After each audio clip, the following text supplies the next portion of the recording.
quand on est responsable politique, il faut toujours reconnaître ses erreurs.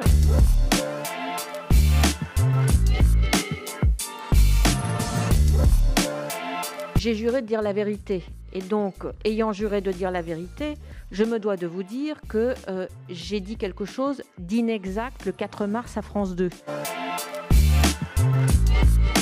J'ai eu des phrases qui étaient maladroites, qui, parce qu'elles étaient alambiquées, parce que les exemples étaient mal choisis, je pense en particulier à une polémique sur les enseignants à un moment donné, étaient inadéquates. Je l'ai d'ailleurs reconnu immédiatement, parce que j'estime que quand on est responsable politique, il faut toujours reconnaître ses erreurs. Et donc en l'occurrence, quand j'ai eu des phrases qui étaient des phrases inadéquates, malheureuses, maladroites, je crois que j'ai en tout cas essayé de systématiquement le dire.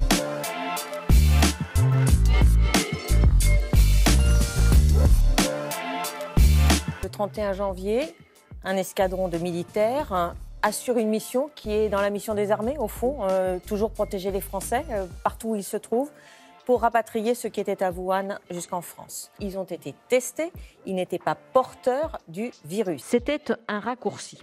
Ce qui s'est passé, c'est que les équipages qui rentraient de Wuhan ont été soumis à un protocole sanitaire extrêmement strict que je vais rappeler, mais qui en effet ne comprenaient pas à l'époque de test.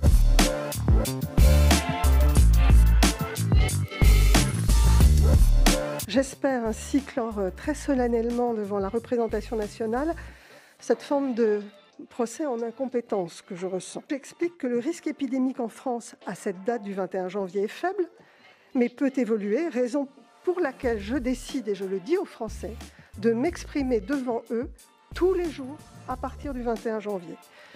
Je rappelle que je ne connais aucun ministre en Europe qui se soit exprimé aussitôt devant ses concitoyens. Aujourd'hui, tout le monde sait ou croit savoir ce qu'il fallait faire.